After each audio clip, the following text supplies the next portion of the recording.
विश्वास दिल में जमाते चलो, ऐसा विश्वास दिल में जमा के चलो। शीत अरिहंत को मन में रमाते चलो, शीत अरिहंत को मन में रमा के चलो।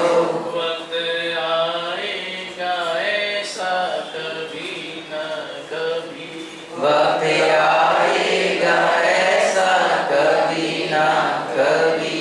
सिद्धि पाएंगे हम भी कभी न कभी, सिद्धि पाएंगे हम भी कभी ना कभी। संयम पाएंगे हम भी कभी न कभी, संयम पाएंगे हम भी कभी ना कभी।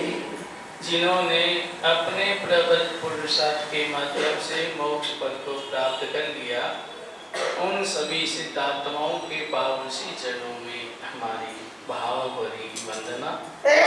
परम उपकारी लाखों आत्माओं को भी धर्म से जोड़ने वाले पूज्य दादा गुरुदेव श्री जिनदत्त श्री आदि चारों दादा गुरुदेव श्री के पावन सी चरणों में हमारी भाव भरी वंदना।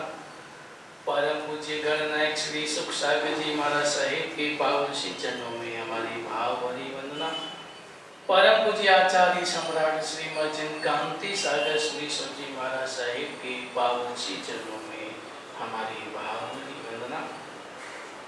भव सागर से डूबती नैया को सहारा देने वाले मेरे श्रद्धा के केंद्र परम पूज्य गुरुदेव गच्छाधिपति आचार्य भगवत श्रीमद जिन मणिप्रभ श्री जी महाराज साहिब के पावन सी चरणों में हमारी भाव भरी वंदना।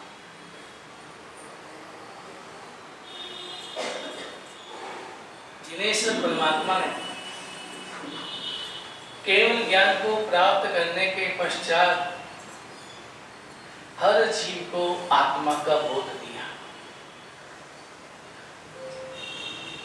परमात्मा हमें कह रहे हैं कि सबसे पहले तुम अपने जीवन का लक्ष्य बनाओ। मेरे जीवन का लक्ष्य क्या है? जीवन का एक लक्ष्य बनाओ और उस पर चलने का पुरुषार्थ प्रारंभ करो। लक्ष्य बनाने के बाद हम निडर होकर के उस मार्ग पर अगर आगे बढ़ते रहे, लक्ष्य प्राप्ति का धैर्य, लक्ष्य प्राप्ति का उद्देश्य प्राप्त बना करके अगर व्यक्ति आगे बढ़ता है तो जरूर वो अपने लक्ष्य को प्राप्त कर लेता है। लेकिन मैं आपसे पूछ रहा हूं कि आपने अपने जीवन का लक्ष्य क्या बनाया? किसी की उम्र होगी 40 साल, 50 साल, 60 साल के भी होंगे, 70 साल के भी होंगे, लेकिन आपने अपने जीवन का लक्ष्य क्या बनाया? आप इस जीवन के बदले में क्या प्राप्त करना चाहते हैं और क्या प्राप्त कर रहे हैं? कभी गहराई से चिंतन करना कि मैंने अपने जीवन का लक्ष्य क्या बनाया और जीवन के बदले में मैं क्या पा रहा हूं, और जो पा रहा हूं क्या वास्तव में वही मेरा जीवन का लक्ष्य था? आप अपने आप से प्रश्न करें, मैंने अपने जीवन का लक्ष्य क्या बनाया? क्या आप ये लक्ष्य बनाया कि मैं बड़ा होके शादी करूंगा, परिवार का विस्तार करूंगा, धन कमाऊंगा, बंगला, गाड़ी, बैंक बैलेंस बढ़ाऊंगा, जीवन आराम से जीऊंगा? क्या यही आपका लक्ष्य है? अगर आप ये लक्ष्य बना के, संसार का लक्ष्य बना के आप अगर पुरुषार्थ कर रहे हैं,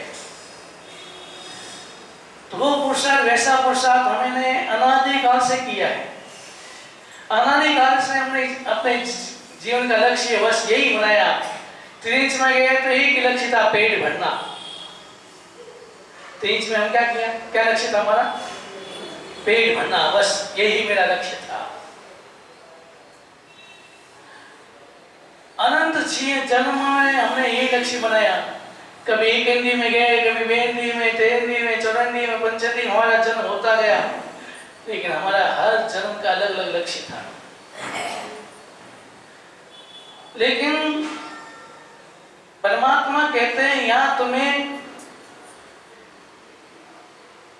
सारी समझ मिली है, बुद्धि मिली है, विवेक मिला है, तुम अपनी बुद्धि से चिंतन करो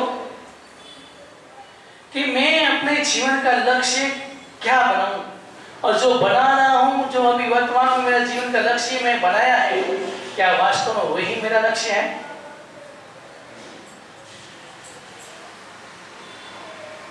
आपने अगर जीवन के बदले में संसार के तुच्छ सुख साधन प्राप्त कर लिए या धन दौलत प्राप्त कर ली, लेकिन क्या उसके बदले में हमें जीवन मिलेगा? धन के बदले में जीवन मिलेगा? मैंने 60 साल जिसको प्राप्त करने के लिए मैंने मेहनत की, पुरुषार्थ किया, पसीना बहाया, क्या वो धन मेरे जीवन में कितना साथ देगा? मैंने हर जन्म में 4 शादियां की, 4 पत्नियां बनाई। कितनी? 4 हर जन्म में। लेकिन पहली पत्नी के पास बैठने का समय नहीं हमारे पास। पहली पत्नी के पास कभी हम बैठे नहीं, कभी पास में बैठ के उसके सुख दुख की बातें भी नहीं की। वो बेचारी पहली पत्नी इतनी परेशान है, वजन उसके ऊपर भार है, वो झगड़ी हुई है, बंदी हुई है, फिर भी हमारे पास हम उसको देखते भी नहीं। और चौथी पत्नी के पास दिन रात चिपके रहते हैं। चौथी पत्नी कौन सी? चौथी पत्नी है शरीर। कौन सी है? शरीर। और व्यक्ति शरीर से चिपका रहता है, दिन रात चिपका रहता है, उसी का भरण पोषण करता है, उसी को सजाता है, संभालता है, उसी के लिए 18 पापोष्टान का सेवन भी करता है। सब कुछ किसके लिए करता है पाप व्यक्ति? शरीर के लिए। शरीर से चिपका रहता है, लेकिन शरीर मुस्कुराता है आप पर, तो कहता है कैसा बेवकूफ आदमी है, ये जानता है कि मैं तेरे साथ चलने वाला नहीं हूं, मैं ज्यादा से ज्यादा शमशान घाट तक साथ चलूंगा, उसके आगे चलने वाला नहीं, मैं तेरे साथ चलने वाला नहीं, मैं तेरे कोई काम आने वाला नहीं। फिर भी व्यक्ति ज्यादा समय किसको निकाल देता है? शरीर। शरीर के साथ ही दिन रात चिपका रहता है।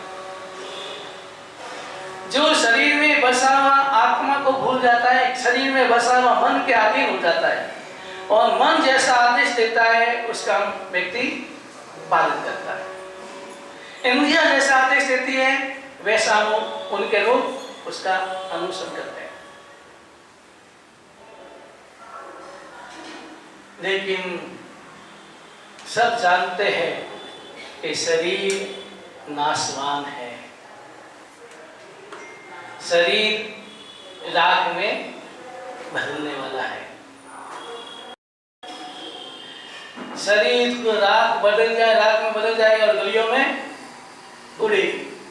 यही शरीर की अंतिम परिणति है।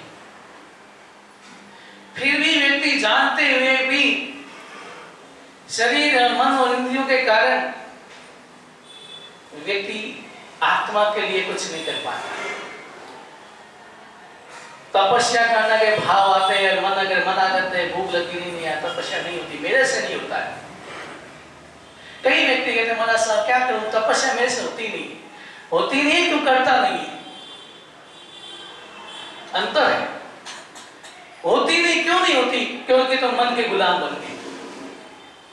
हाँ कोई बीमारी हो अलग बात है, किसी को कोई बीमारी हो, जैसे कोई शुगर हो गई या एसिडिटी की बीमारी हो, तो फिर डॉक्टर कहता है कोई बुखार नहीं रहना चाहिए।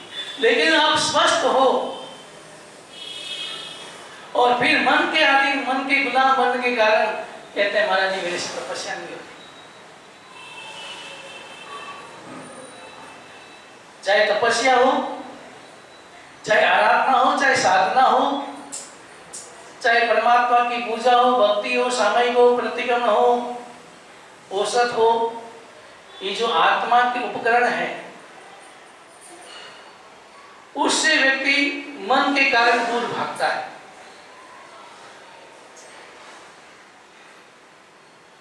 लेकिन शरीर मुस्कुराता है, आप पर हंसता भी है कि देखो ये मेरा कितना दीवाना है, लेकिन मैं इसको नहीं चाहता, मैं इसके साथ चलने वाला नहीं है। कितना ही तो मेरे साथ अच्छा व्यवहार कर, लेकिन मैं तेरे साथ काम आने वाला, साथ चलने वाला है। तो चौथी पत्नी के साथ दिन रात व्यक्ति चिपका रहता है। तीसरी पत्नी होती है परिवार। परिवार के साथ ही व्यक्ति आसक्ति रखता है। ये मेरा माँ बेटा है, मेरी बेटी है, मेरी पत्नी है, मेरी माँ है, मेरा पिता है, उसमें व्यक्ति उलझता है। उस पर आसक्ति और मूर्छा ममत्व व्यक्ति छोड़ता है। लेकिन चिंतन करें कि आंख बंद होते ही ये परिवार वाले कहां तक साथ चलेंगे? कहां तक चलेंगे? शमशान घाट तक। उसके आगे चलने वाले जानते हैं इस जन्म में मेरा बेटा है, अगले जन्म में क्या था, आगे क्या बनेगा, फिर भी हम उसके प्रति इतनी मूर्छा से, आसक्ति से, मोह से ग्रस्त हो जाते हैं और उस कारण से मैं अपने आप को भूल जाता हूं। मैं भूल जाता हूं मैं कौन हूं। मैं भूल जाता हूं मैं अकेला ही जाऊंगा, या मेरा कोई ही नहीं है।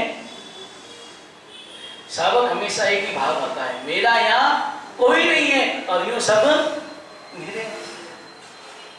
मेरा यहाँ कोई नहीं है और ये व्यवहार में सब मेरे हैं। अगर ऐसे भाव परिवार में रहो, परिवार का कर्तव्य निभाओ, लेकिन परिवार में आसक्त मत बनो, परिवार में मूर्छित मत बनो, परिवार के पीछे अपना हित मत भूलो, अपना लक्ष्य मत भूलो,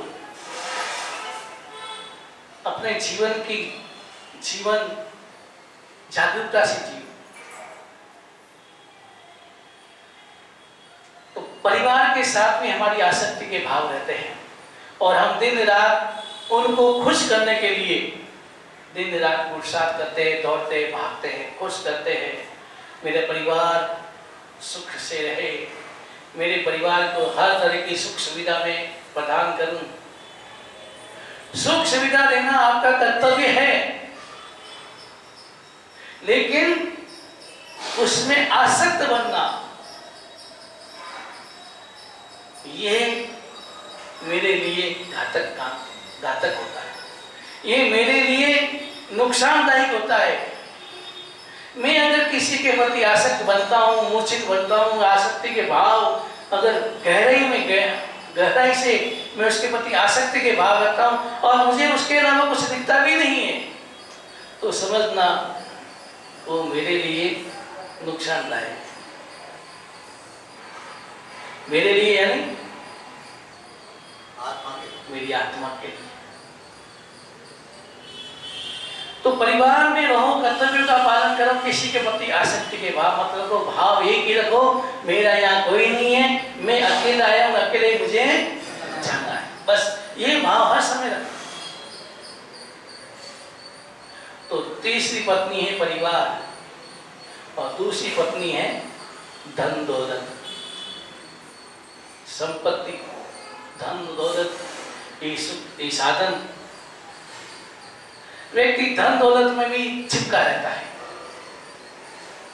उसका मन उसके इर्द गिर्द घूमता रहता है।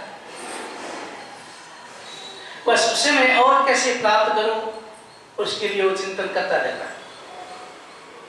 व्यक्ति सुबह से उठ करके अपना चिंतन तो बहुत कम करता है, करता ही नहीं है, लेकिन उठते ही मुझे वहां जाना है, उसे सौदा करना है, वहां मुझे उबराई करनी है, वहां मुझे वो करना है। सुबह से उठते ही अपना टाइम टेबल बना, कार्यक्रम बना देता है कि मुझे आज इतने बजे वहां जाना है, इतने बजे वहां जाना है, ये करना वो करना, बस।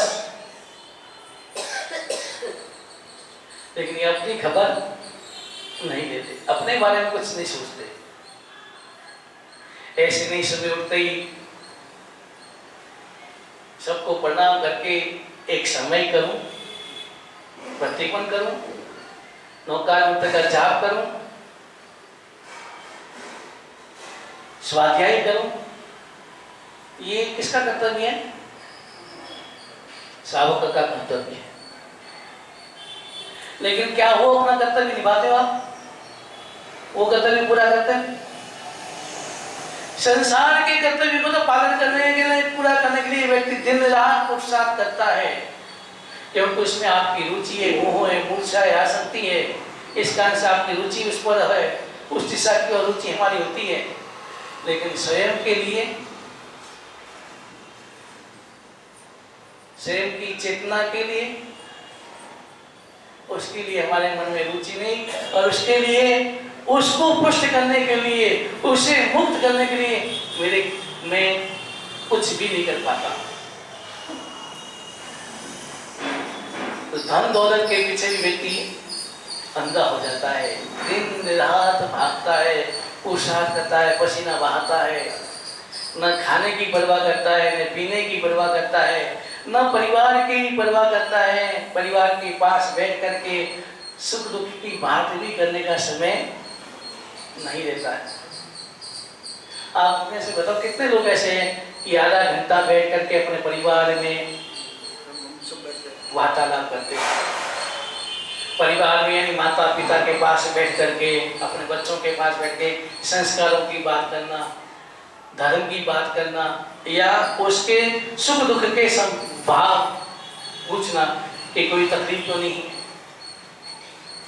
सबसे पहला ये नहीं लो, अगर घर में माता पिता है तो कम से कम आधा घंटा उसके पास बैठ कर उनकी सेवा कर। सेवा नहीं करो तो केवल उनके वार्तालाप करना, उससे उनका मन हल्का रहता है, वो मन में प्रसन्नता उनके मन में आती है। और अगर आप चाहते ही नहीं है, पड़े हैं एकांत में बैठे हैं, कोई जाते नहीं, पूछते नहीं है, ठीक है रोटी डाल दी, जैसे पालतू कुत्ता होता ना, तो पीछे हो जाता है, रोटी के समय आपने खाना दे दिया, बात पूरी।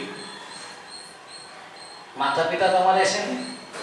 तो परिवार में धन को महत्व देना, मैंने पहले दिन एक प्रवचन दिया, धन और धर्म। धन से शरीर चलता है, धर्म से आत्मा चलता है, दोनों का तालमेल होना चाहिए। तो दूसरी पत्नी है धन दौलत, उसके पीछे भी व्यक्ति दिन रात भागता है, मेहनत करता है, पुरुषार्थ करता है। लेकिन धन दौलत भी कहते हैं मैं तेरे साथ शमशान घाट तक भी साथ नहीं चलूंगी, साथ नहीं चलूंगा, मैं तो यहां तक ही, घर तक ही साथ दूंगी, आगे चलने वाला नहीं। अब जानते हैं आप कि वास्तव में धन दौलत सब यही रह जाती है। अरे आप तिजोरियां भर के छोड़ के जाते हो, लेकिन अगर आपने सोने के दाग भी बनाए हो ना, वो भी आपके साथ चलने देंगे नहीं, वो भी निकाल लेंगे। फिर हम दिन रात मेहनत किसके लिए करते हैं? समय ज्यादा किसको देते हैं? धन दौलत के लिए। धन के पीछे भागते हैं, जानते हैं कि साथ चलने वाला नहीं है, मेरे काम आने वाला नहीं है, लेकिन साथ चलेगा क्या चलेगा?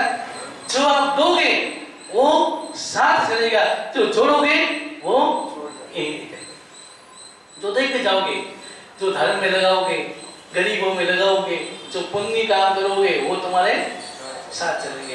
बाकी अगर छोड़ के जाओगे तो यही छोड़ के जाओगे। फिर भी व्यक्ति की मोह मूर्छा आसक्ति किसके धन के ऊपर रहती है, वो चिपका रहता है। थोड़ा कम होता है, शरीर के प्रति ज्यादा होता है, उसके बाद परिवार में थोड़ा कम होता है, और उसके बाद परिवार से धर्म में थोड़ा और कम होता है, लेकिन लगाव तो आसक्ति प्राप्ति की इच्छा उस पर रहती है। और पहली पत्नी है आत्मा। आत्मा के पास बैठने के लिए हमारे पास समय नहीं, उसकी खबर लेने के लिए हमारे पास फुर्सत नहीं है, उनके प्रति मेरे मन में दया भी नहीं है। आत्मा के प्रति दया करो, आदमी को दया का भाव पैदा करो। अरे मेरी आत्मा कर्मों से जकड़ी हुई है, मेरी आत्मा कर्मों की जंजीरों से जकड़ी हुई है, मेरी आत्मा कर्मों के भार से दबी हुई है, और इस कारण से इधर से उधर, उधर से इधर ठोकरें खा रही है, कितना कष्ट उठा रही है। और सबसे बड़ा कष्ट कौन सा मालूम है? सबसे बड़ा कष्ट कौन सा है? जन्म मृत्यु का। उससे बड़ा भयंकर कष्ट नहीं हो सकता है, लेकिन हम भूल जाते हैं। जन्म के समय में 9 महीने जो माँ की गंदगी में उल्टे लटके रहते हैं, 9 महीने माँ की गोद में उल्टे लटके रहते हैं गंदगी में, और भगवान से प्रार्थना करते हैं कि जल्दी से मुझे बाहर निकालो। जन्म की वेदना दोनों को होती है, माँ को भी होती है और जो उल्टा लटकता जीव उसको भी होती है। और मृत्यु के समय में जब हमारे प्राण चेतना जब बाहर निकलती है, इतनी वेदना होती है, उस समय इतनी वेदना होती है कि शास्त्रकार कहते हैं कि अगर एक कोई पुतला है, जैसे मांस का पिंड हो, उसमें अगर चेतना है लेकिन शरीर की पूरी आकृति नहीं हुई, और उसमें अगर एक साथ हजारों सुइयां चुभाए, कितनी वेदना होती? उससे में कहीं गुना वेदना जब मेरी चेतना शरीर से निकलती है, उसमें भयंकर पीड़ा होती है। मेरी आत्मा जन्म मरण के चक्कर में जन्म मरण की वेदना सहन कर रही है, इधर से उधर भटक रही है, फिर भी मेरे पास, मेरे मन में अभी तक भाव नहीं आया कि मुझे मेरी आत्मा को मुक्त करना है, मुझे मेरी आत्मा को शुद्ध करना है, मेरी आत्मा को जन्म मरण से मृत्यु से चक्कर से बाहर निकालना है। कभी ऐसे भाव आता है? बताओ किसके मन में ऐसा आता है कि मैं ऐसा पुरुषार्थ करूं, मेरी आत्मा को मुझे जन्म मरण से मुक्त करना है? कोई है ऐसा? अगर मान लो आपको एक सपना आया रात को, और सपने में आपने देखा कि मेरे को एक खजाना मिल रहा है, या मेरे को उसके पास जाऊंगा तो मुझे करोड़ों रुपए का लाभ होगा, ये अच्छा सपना आया, और आप हमारे पास आते हैं, महाराज जी आज मैंने अच्छा सपना देखा, ऐसी वास्के डालो कि मेरा सपना सार्थक है। और कभी मान लो सपने में आ गया कि लाखों हजारों की संख्या में मंडप में मेरी दीक्षा हो रही है, गुरु महाराज ने मुझे उगा दिया है, मैं उगा लेके नाचा हूं, और बाद में आप मेरे पास आओगे कि महाराज जी मेरे आज दीक्षा का सपना देखा है, उगा लिया मैंने, आप मेरे को उगा दे। आते कोई ऐसे सपना में आ जाएगा? मैं भगवान दादा मुझे से प्रार्थना करो भगवान से कि आप इसको सपना ऐसा देना। क्या सपना आने वाला आप मेरे पास आओगे ये पक्का?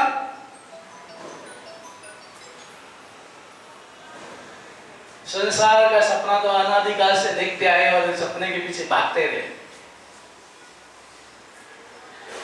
लेकिन प्रश्न ये है कि मैं अपनी आत्मा के बारे में क्या सोचता हूं और मुझे क्या सोचना चाहिए। मुझे सबसे पहले भगवान कहते हैं कि तुम्हें ये चिंतन करना है कि मुझे मनुष्य जन्म किस लिए मिला और मनुष्य जीवन का मेरा लक्ष्य क्या है। मनुष्य जन्म प्राप्त करने के मैंने अपने जीवन का लक्ष्य क्या बनाया, क्या बनाना चाहिए,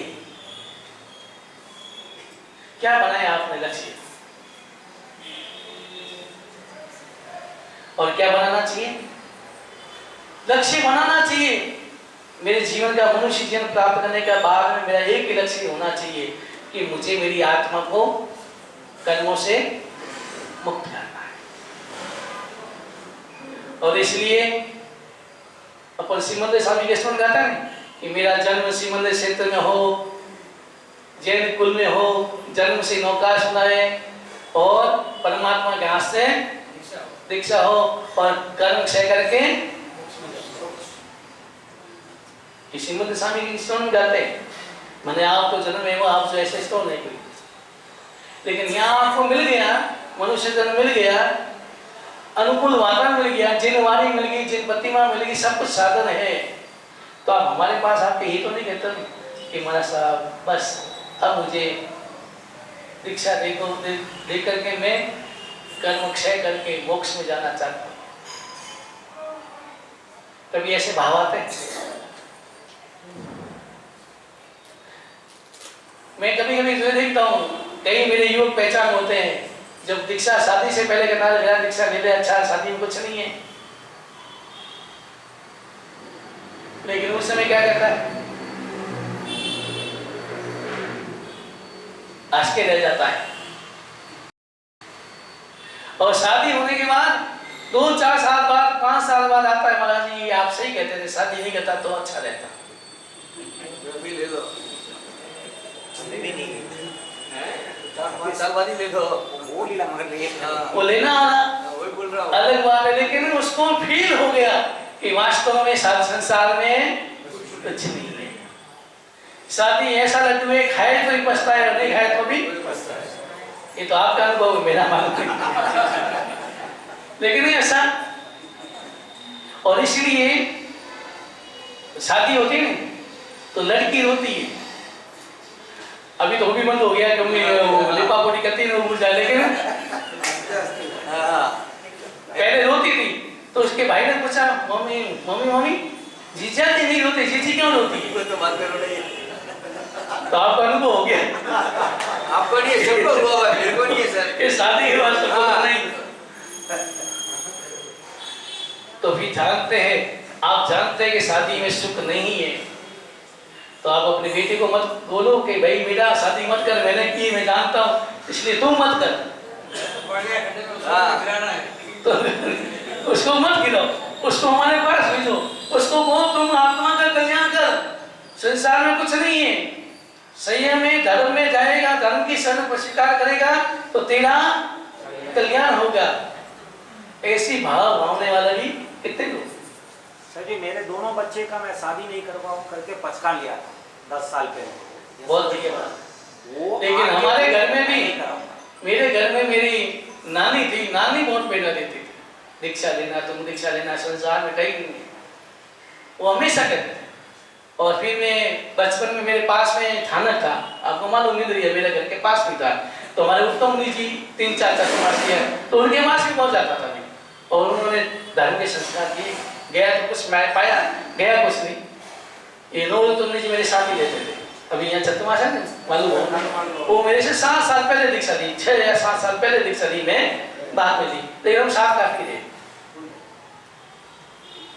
लेकिन ऐसे संकल्प करने वाले कितने कि मैं अगर चलो इतना संकल्प करो कि अगर मेरे परिवार में किसी के भाव आएंगे दीक्षा के, और हमारे गांव में खींचन खोलोगी 900 दीक्षा हुई, कितनी 900 दीक्षा हो चुकी है अभी तक। और हमारे गांव की पहले विशेषता क्या थी कि किसी को पता चल गया कि इसको 10% दीक्षा के भाव आए हैं तो गांव वाले मिलकर के 100% बना देते, इतनी विशेषता थी। और आपके यहाँ भाव ना 10% आएगा, आप क्या करेंगे, बढ़ाएंगे या ये घटा देंगे?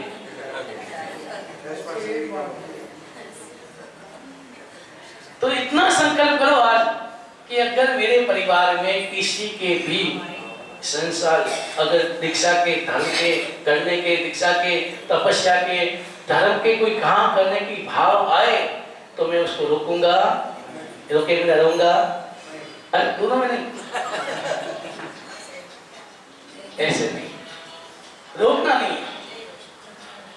कोई भी हो, कैसे भी भाव हो, दीक्षा के हो, तपस्या के हो, साधु व्यवस्था के भाव हो, साधु साधु के साथ रहने के भाव हो, कभी रोकना नहीं। तो क्योंकि वही आत्मा का उद्धार करने में निमित्त बनता है। बाकी तो चारों पत्नियों तीनों पत्नियों के साथ तो मैंने बहुत मोह लगाया, हर चरण में यही किया, चिपका रहा, लेकिन कोई मेरे साथ आया नहीं, मेरे कोई काम आया, हर जन्म में यही किया। तो हमें इस यहाँ जन्म, ये मनुष्य जन्म में एक अनुकूलता मिली, समझ मिली, बुद्धि मिली, विवेक मिला, तो मुझे अपने जीवन का लक्ष्य निर्धारित करना है। मेरे जीवन का दोनों लक्ष्य हम निर्धारित करें।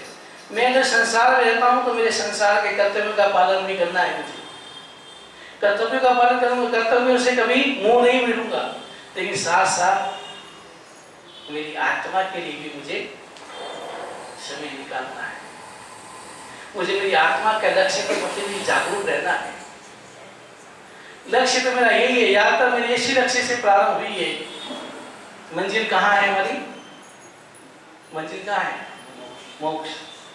यात्रा चल रही है, कितने ही पड़ाव पार करते करते यहाँ आए, ये भी एक पड़ाव है, लेकिन इस पड़ाव में अगर अनुकूलता मिली, मुझे बुद्धि मिली, विवेक मिला, तो मुझे ज्यादा समय किसमें निकालना चाहिए? आत्मा के लिए। तो हमें आत्मा के लिए समय निकालना है, जागरूकता से बनना है, लक्ष्य बनाना है, लक्ष्य के प्रति जागरूक बनना है, और उस लक्ष्य के लिए हमें आगे कर्म बढ़ाते रहना है, पुरुषार्थ करते रहना है, तो एक ही लक्ष्य हमें जरूर प्राप्त